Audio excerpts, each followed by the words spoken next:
আল্লাহ রাব্বুল ইজ্জত তার মহান কুদরতের বহির প্রকাশ ঘটিয়ে এই জায়গায় সমস্যা নাই।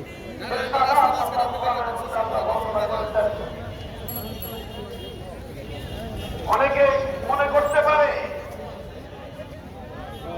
যে ক্ষমতা পেয়ে গেলেই হলো, সেই ক্ষমতা কুক্ষিগত করে রাখার চেষ্টা করে অনেক মানুষ। নিজের ক্ষমতাকে পাকাপোক্ত করার জন্য চারিদিক দিয়ে প্রতিরক্ষা ব্যূহ তৈরি করে, দুর্গ তৈরি করে, নানা ধরনের নিরাপত্তা ব্যবস্থা তৈরি করে অনেক সময় অনেক মানুষ যান্ত্রিক হয়ে ওঠে, অহংকারের শীর্ষ চূড়ায় বসে এই ধরনের ঘোষণা প্রদান করে আমাদেরকে পতন ঘটানোর কোন শক্তি নাই। কেউ মন্তব্য করে আমাদের কাছ থেকে ক্ষমতা কেউ কেড়ে নিতে পারবে না।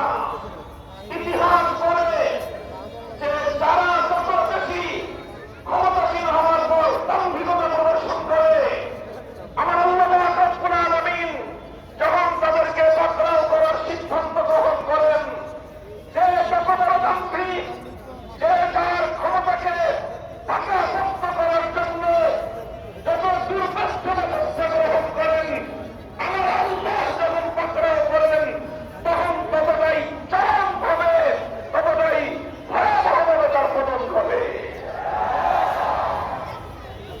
ফাতাহুমুল্লাহু মিন হাইসু লাম ইয়াহতাসিবু, ফাতাহুমুল্লাহু মিন হাইসু লাম ইয়াহতাসিবু। আল্লাহ পাক রব্বুল আলামিন বহু দুর্গঠিত দুর্গের মধ্যে সুসংরক্ষিত ক্ষমতার প্রস্তাব থেকে অনেক ক্ষমতাসীনকে আমার আল্লাহ উপরে ছেড়ে দিয়েছেন, এমনভাবে উপরে ছেড়ে দিয়েছেন পৃথিবীর ইতিহাসে তার নাম নিশানা আমার আল্লাহ মুছে ফেলেছেন। কাজেই ইতিহাসের এই অধ্যায়গুলো সকলেরই পাঠ করা উচিত। যারা ক্ষমতার রাজনীতি করে, যারা ক্ষমতায় যাওয়ার স্বপ্ন দেখে, যারা ক্ষমতায় থাকে অথবা যারা ক্ষমতায় আসার প্রত্যাশা করে, তাদের প্রত্যেকেরই আমার আল্লাহ পাক রব্বুল আলামিনের এই নীতি এবং আল্লাহর পক্ষ থেকে সংগঠিত ইতিহাসের এই অনিবার্য অধ্যায়গুলোকে অধ্যয়ন করা উচিত। আমার আল্লাহর নীতি হাজার বছরের ইতিহাস পর্যালোচনা করলে দেখা যায়, ক্ষমতার মস্তকে বসে কোন মানুষ যখন জুলুম করা শুরু করে, কোন শাসক গোষ্ঠী যখন অত্যাচার এবং অবিচারের পথ বেছে নেয় এবং সে অত্যাচার অবিচার করতে করতে যখন সীমা লঙ্ঘন করে, তখন তার মধ্যে একরকম আতঙ্ক তৈরি হয় স্বাভাবিকভাবেই।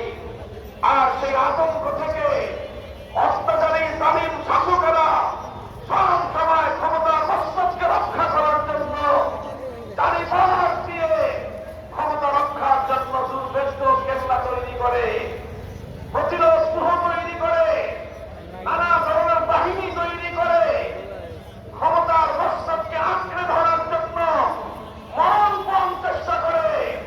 ইতিহাস সাক্ষী, কোন জালেম অত্যাচারীর ক্ষমতা দীর্ঘস্থায়ী হয় না, বরং সে ক্ষমতাকে রক্ষা করার জন্য, ক্ষমতা আঁকড়ে থাকার জন্য যতই জুলুমের পথ অবলম্বন করতে থাকে, তার পরিণাম তত ভয়াবহ হতে থাকে। আমার বাংলাদেশ বিশ্ব ইতিহাসের এই অনিবার্য ধারার সর্বশেষ নদী। আমি তাই বাংলার মুসলমানদেরকে লক্ষ্য করে বলি, এই ইতিহাস থেকে আমাদের সকলেরই শিক্ষা গ্রহণ করা উচিত।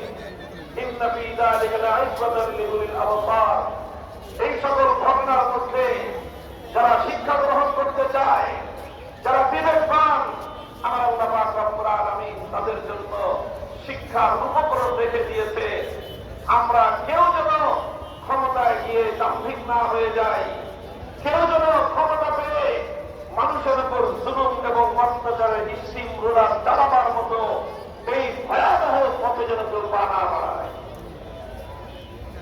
মোহতারাম হাজিরিন, ইতিহাসের এক অনিবার্য শিক্ষা হলো এই, ইতিহাসের এক অনিবার্য শিক্ষা হলো এই, কোন গোষ্ঠী যদি চায় অথবা কোন ব্যক্তি যদি চায় তার শাসন দীর্ঘায়িত হোক, তাহলে তার উপায় হলো এই যে সে তার নাগরিকদের সাথে, জনগণের সাথে ন্যায়, ইনসাফ এবং সাম্যের আচরণ করবে।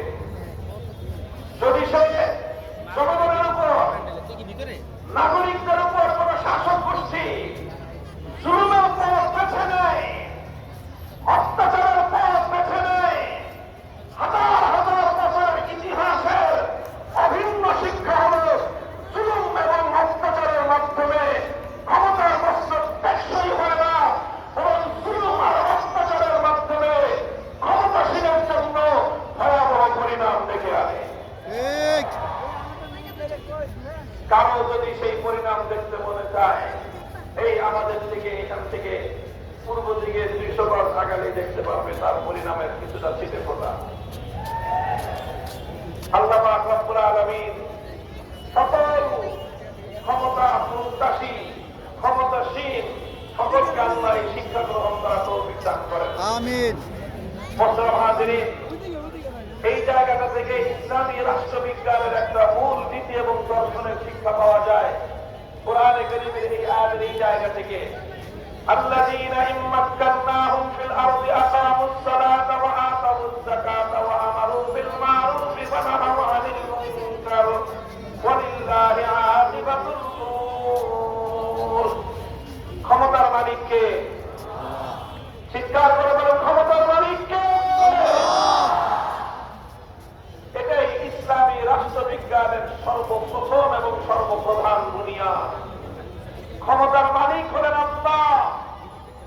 মানব রচিত যতগুলো রাজনৈতিক মতবাদ রয়েছে, এই সবগুলো মতবাদের সাথে ইসলামের রাজনৈতিক মতবাদের প্রধান মতপার্থক্যটা এই জায়গায়।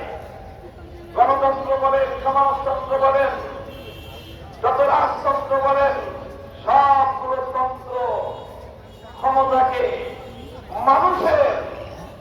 মানুষের নিরঙ্কুশ অধিকার বলে সাব্যস্ত করেছে।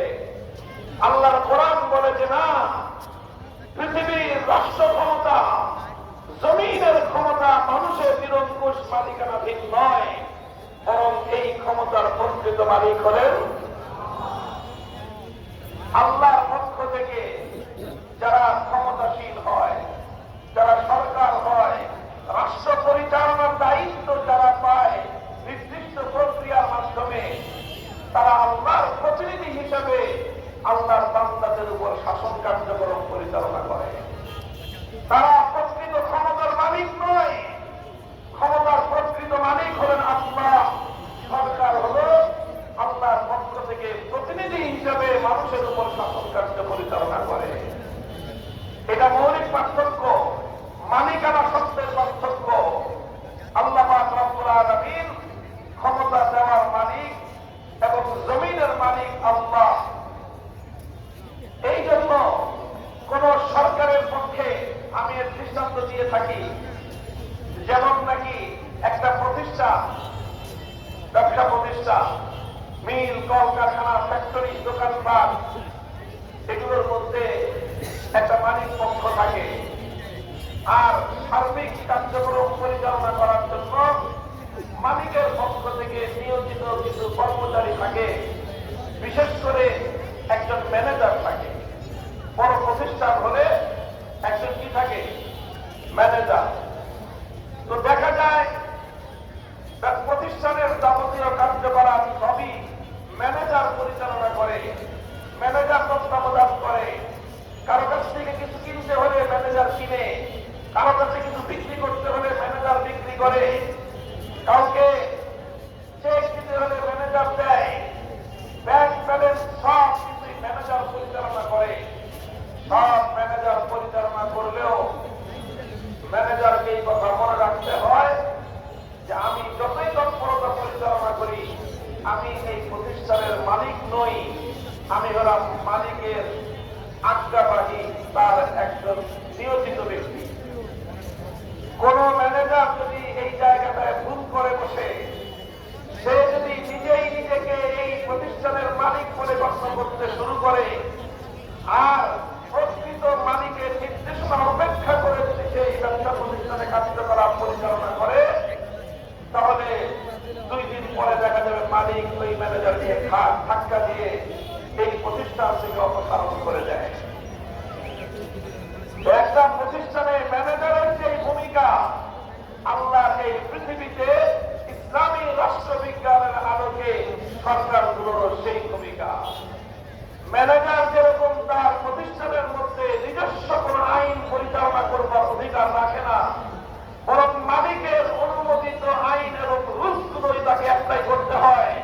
ঠিক তদ্রুপ এই পৃথিবীর কোন সরকার, পৃথিবীর কোন শাসক নিজের পক্ষ থেকে আইন তৈরি করে জনগণের উপর চাপিয়ে দেওয়ার অধিকার রাখে না, বরং আল্লাহ বান্দাদেরকে শাসন করবার জন্য আমার আল্লাহ সেই রুল, সেই রেগুলেশন, যে আইন, সেই নীতিমালা, সেই বিধিমালা আল্লাহ মালিক হিসেবে প্রদান করেছেন। সরকার এবং শাসককে ম্যানেজার হিসেবে সেটাই বাস্তবায়ন করতে হবে। এর একচুল পরিমাণ ব্যত্যয় করবার অধিকার কোন সরকার, কোন শাসক, কোন রাষ্ট্রপ্রধানের নাই।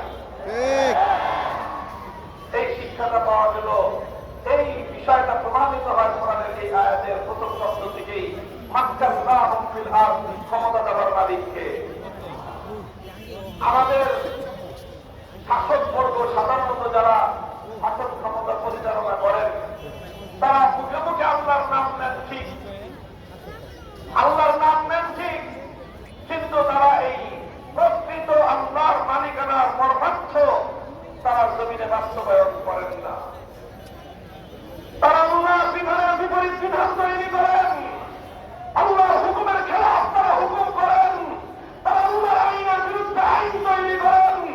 আর এটা আল্লাহর আইনের বিরুদ্ধে আইন তৈরি করা ক্ষমতাসীনদের পক্ষ থেকে সাধারণ কোন অপরাধ নয়, এবং এটা হলো এই পৃথিবীতে সবচেয়ে বড় জঘন্য অপরাধ।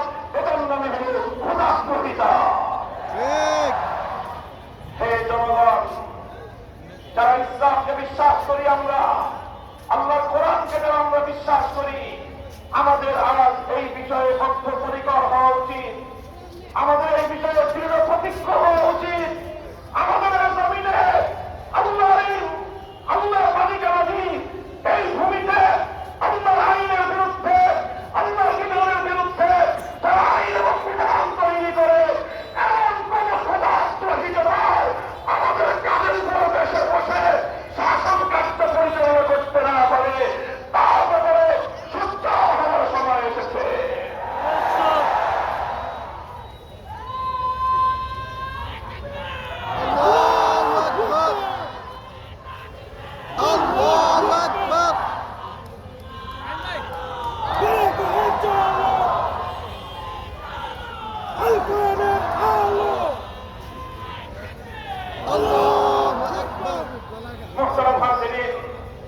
এই দুটো কথা বললাম ভূমিকা স্বরূপ। এবার আমরা মূল আলোচনায় যাই। যদি আল্লাহ পাক ঈমানদারদেরকে ক্ষমতা প্রদান করেন, অর্থাৎ তারা যদি রাষ্ট্রকে শাসন করার দায়িত্ব আল্লাহর পক্ষ থেকে প্রাপ্ত হয়, তখন এই রাষ্ট্র ক্ষমতা পেয়ে ঈমানদাররা কি করবে?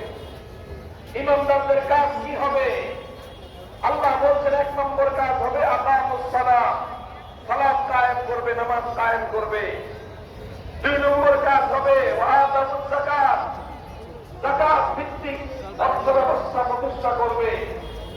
3 নম্বর এবং 4 নম্বর কাজ হল আমর বিল মারুফ এবং নাহি আনিল মুনকার করবে। মুহতারাম, এখানে স্বাভাবিকভাবেই আমাদের মধ্যে কারো কারো মধ্যে সংশয় তৈরি হতে পারে, মনের মধ্যে দ্বিধা সৃষ্টি হতে পারে যে সরকারের কাজ বুঝি নামাজ কায়েম করা, সরকারের কাজ কি যাকাত বাস্তবায়ন করা। এটা হলো আমাদের সাধারণ প্রচলিত আজ এই ধারণা জন্ম নিয়েছে পশ্চিমা ইসলাম বিদ্বেষী সমাজ ব্যবস্থা করতলগত থেকে থেকে আমাদের মধ্যে যেই সকল ভ্রান্তি, যেই সকল মূর্খতা, যেই সকল জাহালত আর মুসলিম সমাজের মধ্যে জেগে বসেছে, তার মধ্যে অন্যতম একটি মূর্খতা এবং জাহালাত হল যে কোরআন যে বলে দিয়েছে রাষ্ট্র ক্ষমতা পেলে সরকারের অগ্রাধিকার ভিত্তিতে প্রথম দুটি কাজ হবে নামাজ কায়েম করা, যাকাত বাস্তবায়ন করা, এরপরে 3 নম্বর 4 নম্বর কাজের কথা বলেছেন, সৎ কাজের আদেশ দেওয়া, অসৎ কাজে নিষেধাজ্ঞা জারি করা। এই কাজগুলোকে আজকে সমাজ এমনকি অধিকাংশ মুসলমানরা পর্যন্ত অক্ষতা বশত এগুলোকে তারা সরকারের কোন কাজই মনে করে না। আর এর পরিণামে, এর কারণে আজ উম্মতে মুসলিমার এই দুর্দশা, মুসলিম জাতির আজকে এই পতন, তার বড় কারণ হল মুসলিম জাতি আজ এই মূর্খতার শিকার, তারা এই ভ্রান্তির শিকার। এই উম্মাহকে এই ভ্রান্তি থেকে উদ্ধার করা আমাদের জিম্মেদারি। আল্লাহ বলতেছেন প্রথম দায়িত্ব হল সালাত কায়েম করা। আমরা প্রশ্ন করতে পারি যে সালাত কায়েম করলে কি হবে? নামাজের ব্যাপারে আমরা প্রত্যেকেই জানি ইসলামের মধ্যে নামাজের গুরুত্বটা কোথায়, কতটা বেশি। আল্লাহ রাসূল সাল্লাল্লাহু আলাইহি ওয়াসাল্লাম পরিষ্কার বলেছেন, সালাতু ইমাদুদ্দিন, মান আকামাহা ফাকাদ আকামাদ-দ্বীন ওয়া মান হাদামাহা ফাকাদ হাদামাদ-দ্বীন। নামাজ হলো দ্বীনের খুঁটি। যে ব্যক্তি খুঁটিকে ঠিক রাখলো সে দ্বীন এবং ইসলামকে ঠিক রাখলো, আর যে খুঁটিকে ধ্বংস করে দিল, ধসিয়ে দিল, সে দ্বীন এবং ঈমানকে ধসিয়ে দিল। নামাজ শুধুমাত্র মুসলমানের পরকালীন মুক্তির গ্যারান্টি নয়, শুধুমাত্র পরকালীন মুক্তিরই গ্যারান্টি নয়। নামাজ যেমনি ভাবে মুমিনের জান্নাতে যাওয়ার জন্য, পরকালীন মুক্তির জন্য বেহেশতের চাবি হলো নামাজ। আসসালাতু মিফতাহুল জান্নাহ, মিফতাহুল জান্নাতিস সালাত। জান্নাতের চাবি কি? জোরে বলেন, জান্নাতের চাবি কি? সুতরাং নামাজ ছাড়া এই হাদিসের মর্ম হলো জান্নাতের দরজা খুলবে না, বেহেশতে প্রবেশ করা যাবে না। নামাজ হলো পরকালের মুক্তির চাবিকাঠি।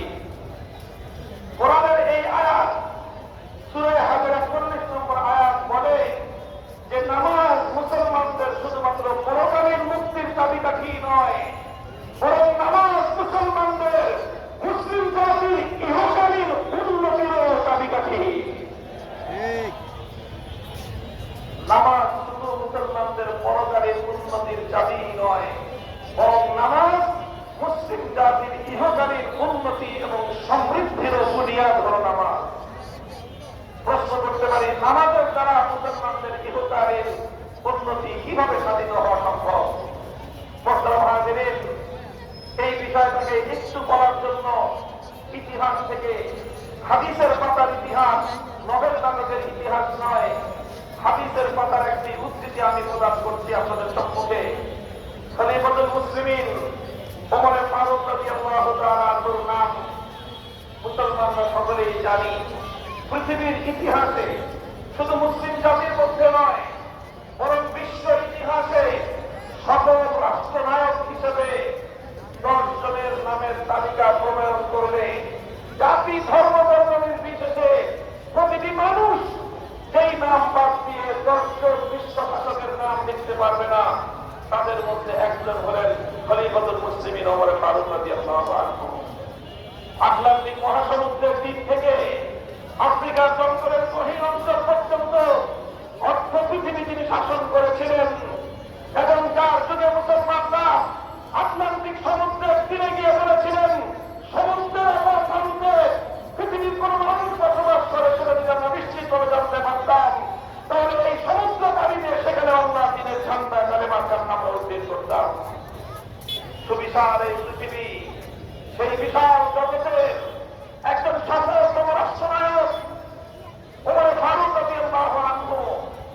আমরা শুধুমাত্র তাকে সফল রাষ্ট্রনায়ক হিসেবে জানি, অথবা তার চেয়ে আরেকটু বেশি যারা ইতিহাস পর্যালোচনা করেন তারা হয়তো তার সাফল্যের কীর্তি গাথাগুলো, তার সাফল্যের যে ইতিহাস, সেই ইতিহাসগুলো আমরা জানি।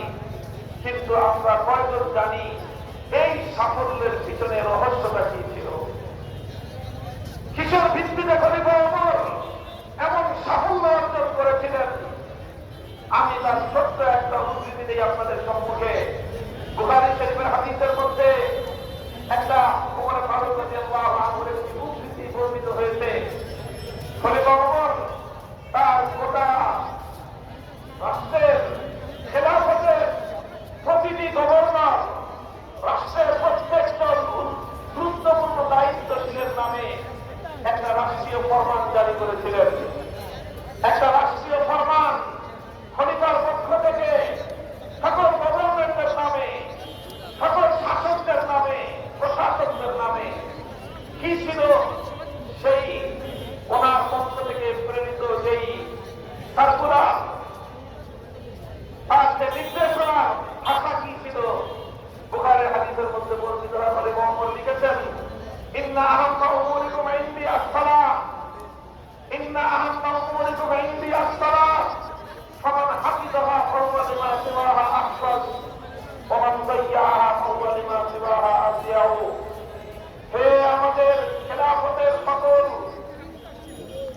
শাসক বর্গ, সকল রাজ্যের গভর্নর যারা রয়েছে, তোমাদের প্রতি আমার নির্দেশ হলো, শুনে রাখো, আমার দৃষ্টিতে তোমার সবচেয়ে গুরুত্বপূর্ণ জিম্মাদারি হলো নামাজ কায়েম করা। তোমাদের সবচেয়ে গুরুত্বপূর্ণ কাজ হলো আমার কাছে নামাজ কায়েম করা।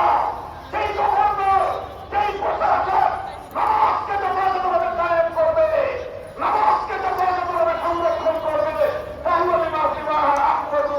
সে রাষ্ট্রের প্রতিটি দায়িত্ব এর চেয়ে সুচারুরূপে আঞ্জাম দিতে সক্ষম হবে।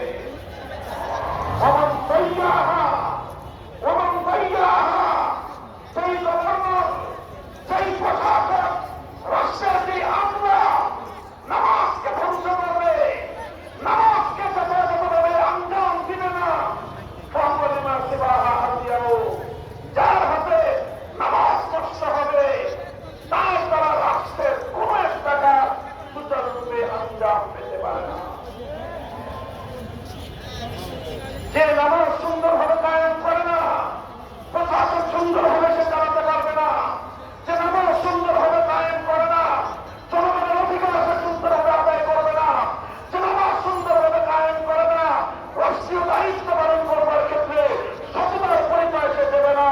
যে নামাজ সুন্দরভাবে কায়েম করবে না, তাকে যদি ব্রিজ বানানোর কন্ট্রাক্ট দেওয়া হয়, দায়িত্ব দেওয়া হয়, জনগণের অর্থে ব্রিজ নির্মাণ করবার সময় রোডের বদলে সে দেওয়া হবে। এটাই হলো খলিফা ওমরের এই কথার মর্মার্থ। এই জন্য খলিফা ওমর যে মূলনীতির ভিত্তিতে সকল রাষ্ট্রনায়ক হয়েছিলেন, সফলভাবে খেলাফতকে পরিচালনা করেছিলেন, তার অন্যতম বুনিয়াদ হলো এটাই যে তিনি তার সকল শাসক প্রশাসকদেরকে, সকল গভর্নরদেরকে বলে দিয়েছিলেন, খবরদার, আমার অধীনস্থ কোন সরকারি আমলা কর্মকর্তা, কোন মন্ত্রী, মিনিস্টার, কোন সচিবের দ্বারা যদি নামাজের মধ্যে গাফলতির প্রমাণ হয়, আমি ওমর আমার শাসনকালে তাকে আমি রাষ্ট্রীয় কোন গুরুত্বপূর্ণ দায়িত্ব আমি দেব না।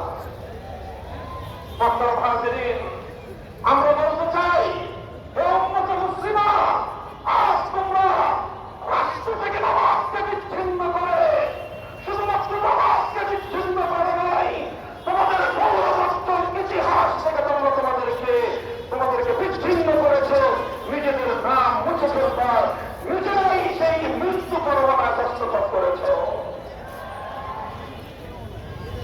নামাজের ব্যাপারে স্বয়ং আমার আল্লাহ দায়িত্ব নিয়েছেন, ইন্নাস সালাতা তানহা আনিল ফাহশাই ওয়াল মুনকার। যদি নামাজ কায়েম হয়, কোন ব্যক্তি যদি নামাজকে আঁকড়ে ধরে, এই নামাজ তাকে তার সকল অন্যায় কাজ থেকে বিরত রাখবে, এই নামাজ তাকে সকল অশ্লীল কাজ থেকে বিরত রাখবে। হাদিসের মধ্যে বিবরণ পাওয়া যায়, এক ব্যক্তি নামাজের মধ্যে চুরিও করত, নবীজির কাছে অভিযোগ এসেছিল, ইয়া রাসূলুল্লাহ, অমুক ব্যক্তি নামাজের পরে চুরিও করে। আল্লাহ নবী আস্থার সঙ্গে বলেছিলেন, ও যদি নামাজ পড়তে থাকে, নামাজ যদি না ছাড়ে, এই নামাজ ওকে আজ না হয় কাল ওর এই অন্যায় অপকর্ম চুরির মতো অবৈধ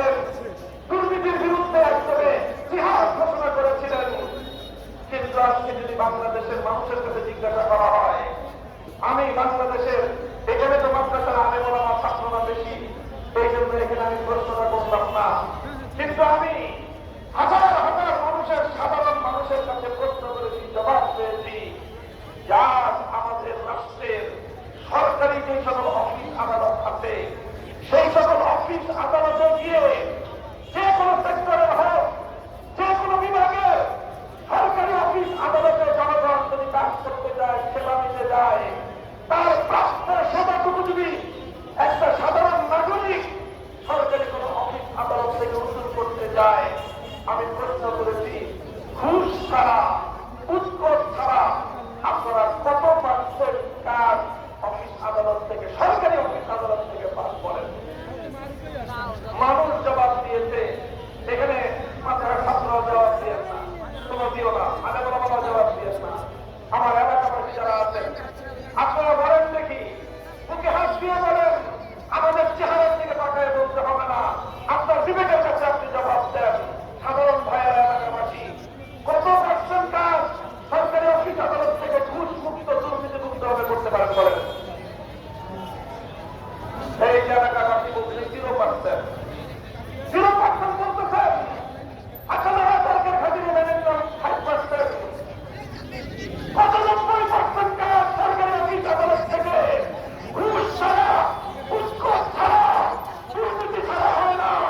আমি আমার কোরআনের বিশ্বাস থেকে চ্যালেঞ্জ করে বলতে পারি, আমার রাষ্ট্রের সরকারি অফিস আদালতগুলোতে রাষ্ট্রীয়ভাবে যদি প্রত্যেক তিনবারের জন্য নামাজ কায়েম করবার কোরআনি খোদাই বাস্তবমূলক নির্দেশ জারি করা হয়, 0% দুর্নীতি মুক্ত আমরা সরকার ব্যবস্থা উপহার দিতে পারবো।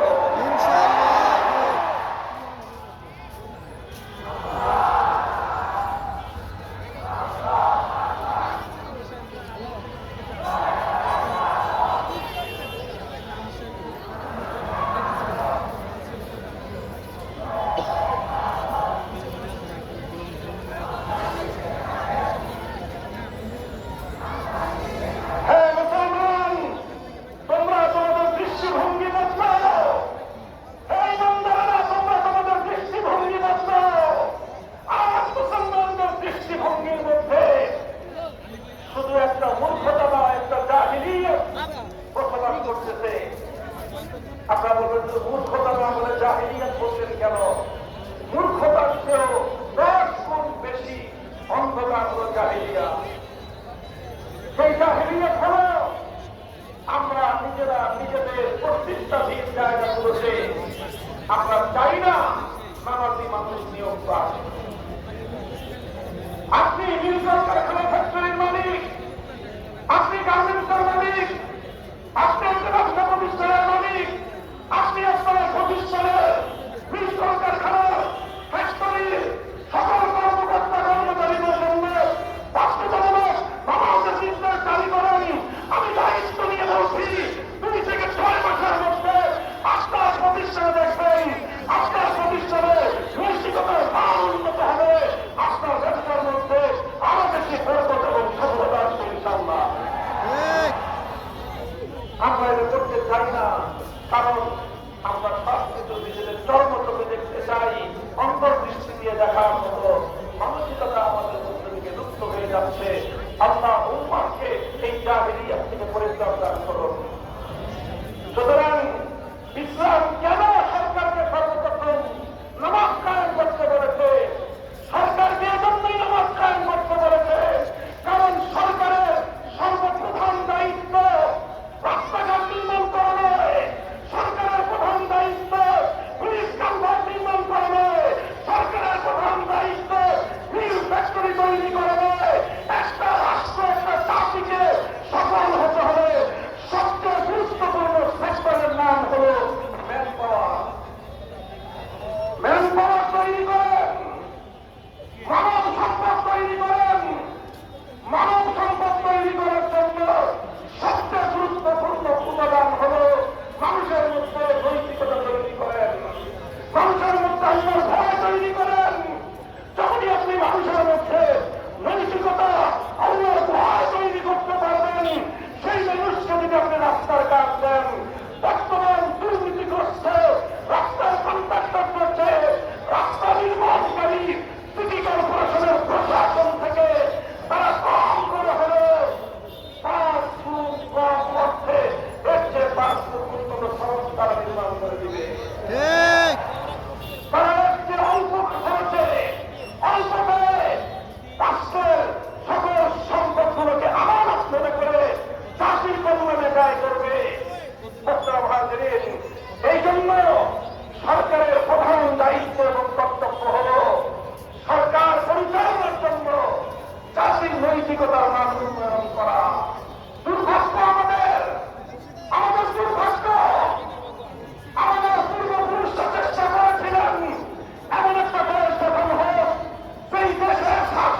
বিশ্বাস করেন।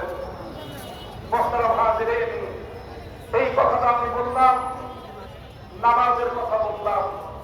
আকামুস সালাত, সালাত কায়েম করা সরকারের সর্বপ্রধান দায়িত্ব এবং কর্তব্য, এবং ইনশাআল্লাহ এই সালাতের মাধ্যমে, নামাজের মাধ্যমে রাষ্ট্রের নাগরিকদের যেমনিভাবে পরকালীন মুক্তি নিশ্চিত হবে, এই নামাজের মাধ্যমে একটা জাতি, একটা রাষ্ট্রের ইহকালীন সবচেয়ে বড় উন্নতির দ্বার উন্মোচিত হয়ে যাবে ইনশাআল্লাহ। এরপর আমরা দ্বিতীয় নির্দেশনা দিয়েছেন, যাকাত, যাকাত বাস্তবায়ন করো।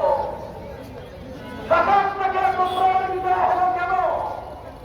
সরকারের অন্য কাজের তুলনায় যাকাত ভিত্তিক অর্থ ব্যবস্থার প্রতি মনোযোগ দেওয়ার জন্য আল কোরআন কেন মুসলিমদেরকে, মুসলিম সরকারদেরকে, মুসলিম রাষ্ট্রনায়কদেরকে কেন গুরুত্ব প্রদান করব?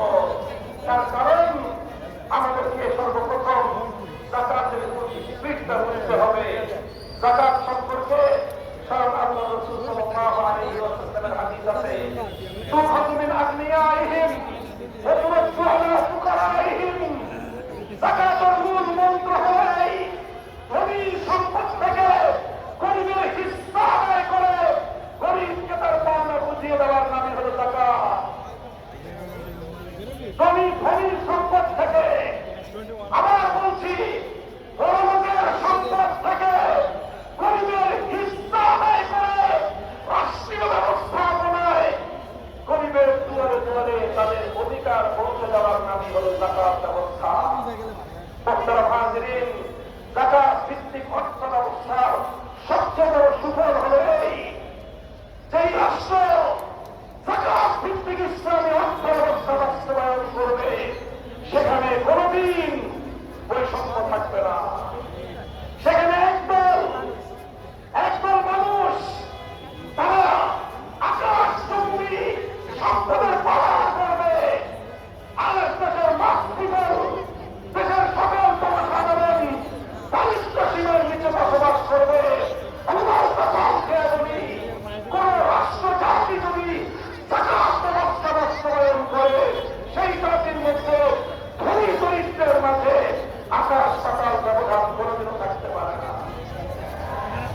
আর আমরা এমন এক দেশে বসবাস করি, দুর্ভাগ্য আমাদের, যাকাত কোন নতুন তারা এখন শুধু মাদ্রাসার দায়িত্ব হয়ে গেছে। যাকাতের কথা বলে এখন শুধুমাত্র মসজিদের ইমামদের জিম্মাদারি হয়ে দাঁড়িয়েছে। আর যাকাত আদায় করা এটা শুধুমাত্র হাজী সাহেব দিনদারদের কাজ হয়ে গেছে। আর অধিকাংশ বড় শিল্পপতি মুসলমানরা যাকাত দেওয়াটাকে তাদের দায়িত্ব মনে করে। তারা সম্পদের প্রদান করে, এক একজন হাজার হাজার কোটি টাকার মালিক। আর দেশের 99% মানুষ তারা স্বল্প আয়ে দিন গুজরান করে। এইরকম অর্থনৈতিক বিশাল বৈষম্য সুন্দর কোন সমাজ কোনদিন উপহার দিতে পারে না। আর প্রচলিত সমাজ ব্যবস্থায় পুঁজিবাদী অর্থ ব্যবস্থার একটা আমাদের মধ্যে প্রচলন চলছে। আর এই পুঁজিবাদী অর্থ ব্যবস্থার অর্থ হল এই, সমাজের স্বল্প সংখ্যক পুঁজিপতি তারাই একটা রাষ্ট্রের, একটা জাতির সম্পূর্ণ সম্পদের মালিকানা কুক্ষিগত করে রাখবে। আর সাধারণ মানুষরা তাদের দেওয়া দান দক্ষিণায় সম্পত্তি খেয়ে পড়ে বেঁচে থাকবে।